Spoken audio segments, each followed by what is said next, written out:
Welcome to Baxter Bell Yoga. Today is part 2 of Thread the Needle.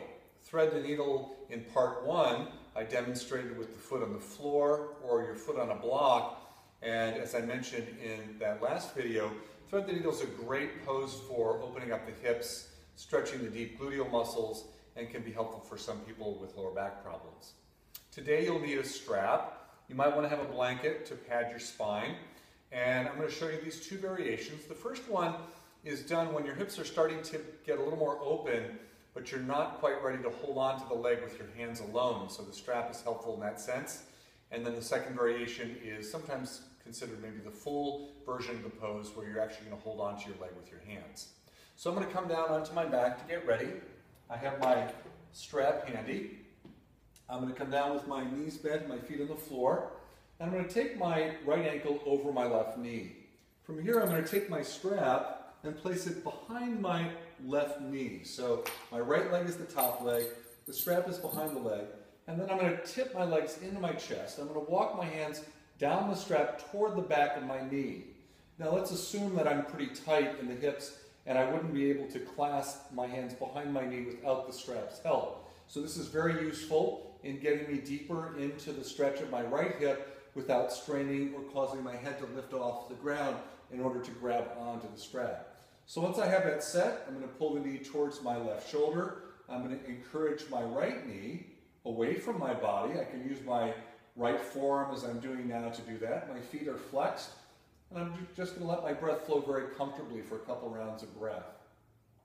I would typically hold this side for about a minute to a minute and a half, maybe even a little longer than that, before I would release and go to the second side. So to release, I let my hands loosen on the strap so that my foot can come down to the floor easily.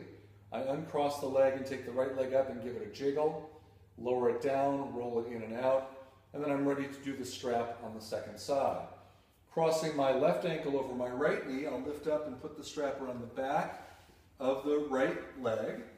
And then when I'm ready, I'm going to tip the leg into my chest and walk my hands toward the back of the knee, but not worrying about getting them all the way back there. Chest is broad.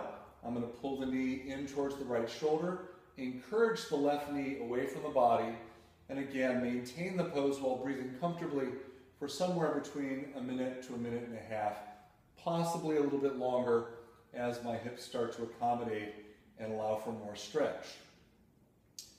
When I'm ready to release, I soften the grip on the strap, let my strap slide through my hands, foot comes to the floor.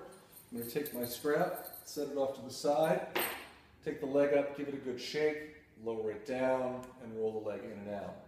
So that's the strap version. I'm going to go right into the version using my hands instead of the strap. So I'm going to cross the right ankle over the left knee, tip the leg in, reach up, interlace my fingers behind the knee, relax the shin down, and then let the shoulders and head come back to the floor.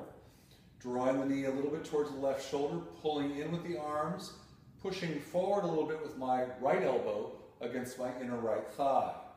The same timing is applied for this version as the last version. I'm only going to show it to you for a couple of breaths. I'm going to release when I'm done. My hands come off of the leg goes up, I give it a little shake, lower it down, roll it in and out. Second side, left ankle over the right knee.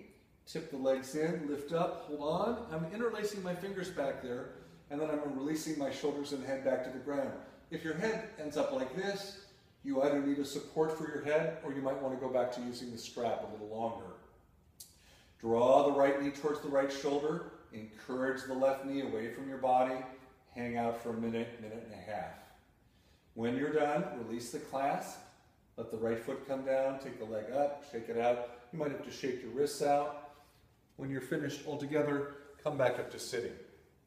So there you have it, versions 3 and 4 of Thread the Needle. Great hip opener, can be very helpful for lower back. If you have any desire to follow me online, you can follow me at baxterbell.com and also my blog site, Yoga for Healthy Aging. Thanks for joining me today. Namaste.